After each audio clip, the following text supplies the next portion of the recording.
begins by discussing the halachos of Eidem Zayman. If two witnesses testify that someone should receive the death penalty or is obligated to pay money, and then two other witnesses come to Beis Din and testify that the first two witnesses were with them at that time and could not have seen the event they testified to, the original two witnesses are liable to the same punishment they tried to obligate the victim. These false witnesses are called Eidem Zayman.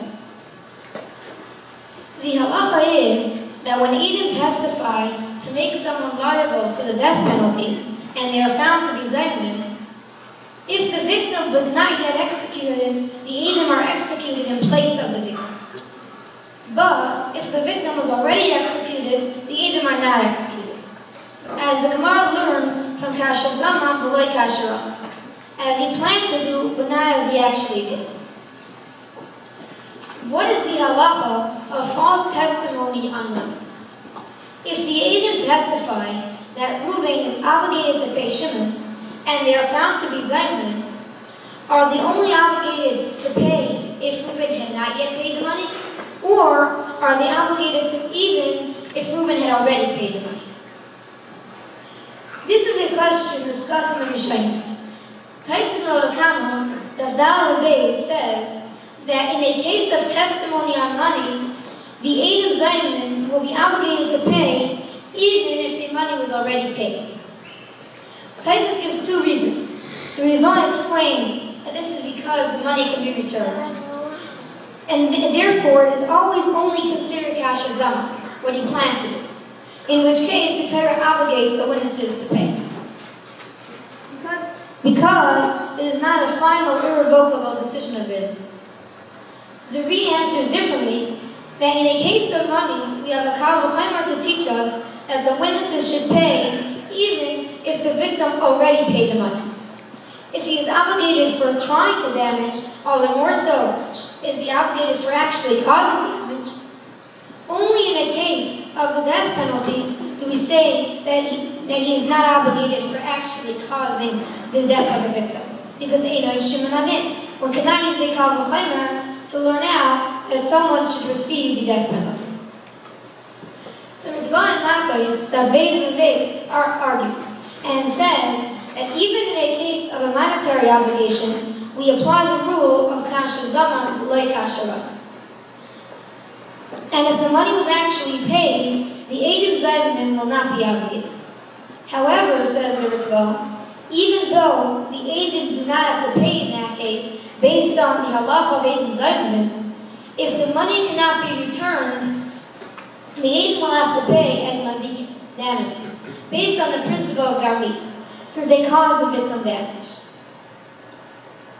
The Rishash in Bava Kama asks a question according to the sheet of the Riva that says that the reason the Eidem must pay, even if the money was already paid, is because it can still be returned. And it is still considered Kasher Zaman. What will the halacha be if at the time the Eidem were found to be Zayman, the money could have been returned? And according to the Riva, they were obligated to pay based on Kasher Zaman. Subsequently, the person who was paid the money went overseas, and the money cannot be returned.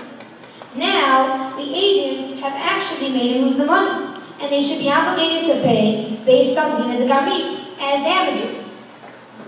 Would the Eidem actually pay twice, once for planning to make him lose the money, and once for actually making him lose the money? One can suggest that this question depends on a Hakira how to understand the halacha of Kasher Zaman. The Gemara Bava Kama of Daled and Beis includes Eidem Zayman in the list of mazikim, damages. This is difficult to understand, since classical Eidem Zayman did not actually make him lose the money. They only planned and tried to make him lose the money. If someone tries to shoot his friend's cow and misses, is he obligated to pay? Of course not. Why then do Eidem Zayman have to pay? It must be that the Torah punishes them for giving testimony in Bezdin to try to damage them. But why does the Gemara call Eid Zaymin a mazik, an actual damage?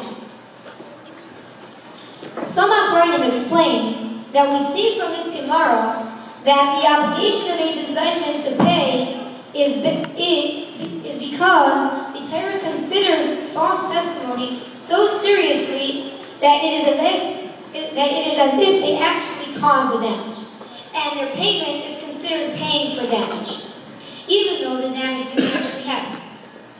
However, Chanan Wasserman and Reb Chaim Telzer argue and say that the obligation of Eid Zaymin is not because they are considered as if they actually caused the damage and they are responsible for that damage. Rather, the principle of Eid Zaymin is, as the Torah says, that the same punishment the Eidim wanted to give to the victim should be carried out on the Eidim. Reb Chaim Telzer brings a number of proofs to this. One proof is from the halacha that if Eidim wanted to make the victim liable to skila, they are killed for skila.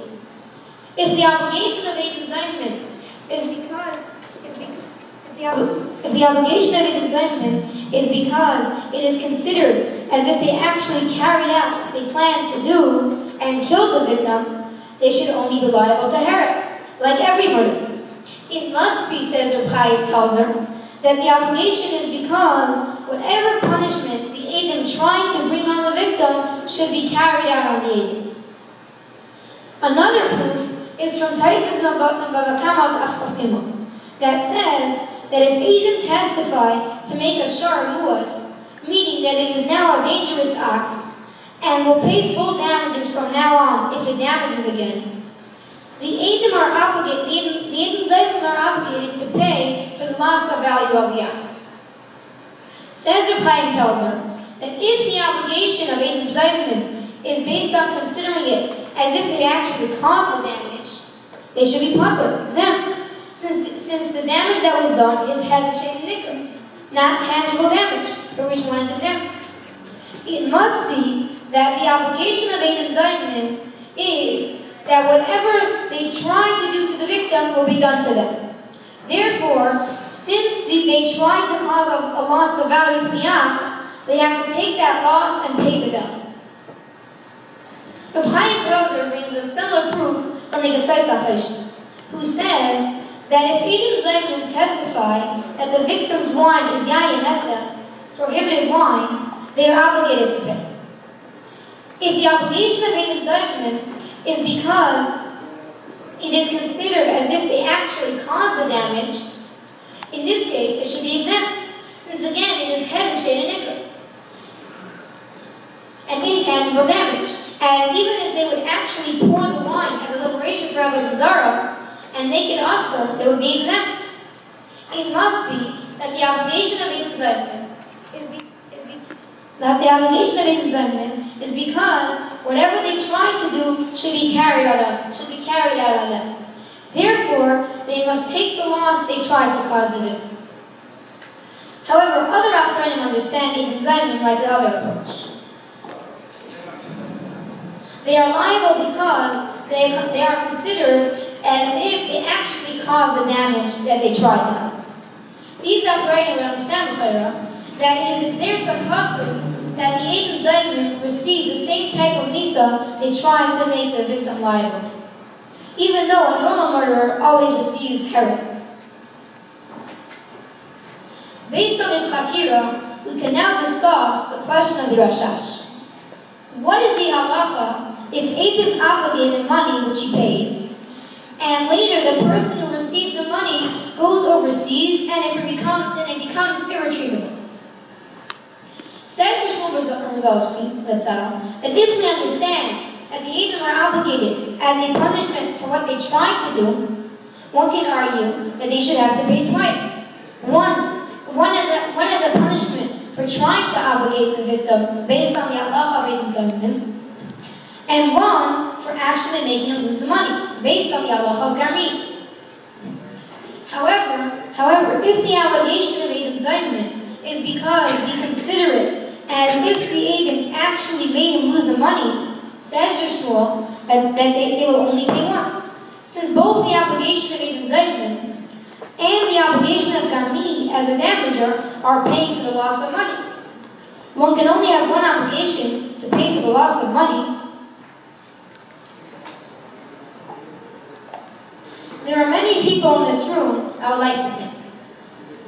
I am very fortunate, Baruch Hashem, to have grown up knowing my great-grandparents. I would like to thank you, Grandma, for always thinking about me and all the packages you drop off. Thank you, Grandpa, for caring so much about me. I especially enjoy the time you spend with me, telling me very nice and about the good. Thank you, Savta, for coming all the way from Muncie to share in my simcha. I always enjoy spending time with you when you're in Los Angeles.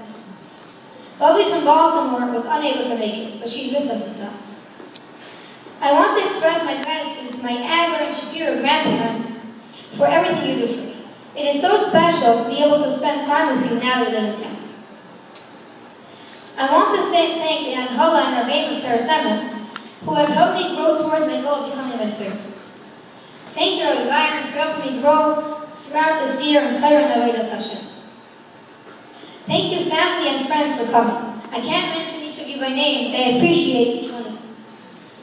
Thank you to my brothers and sisters for being such great siblings and always making life exciting.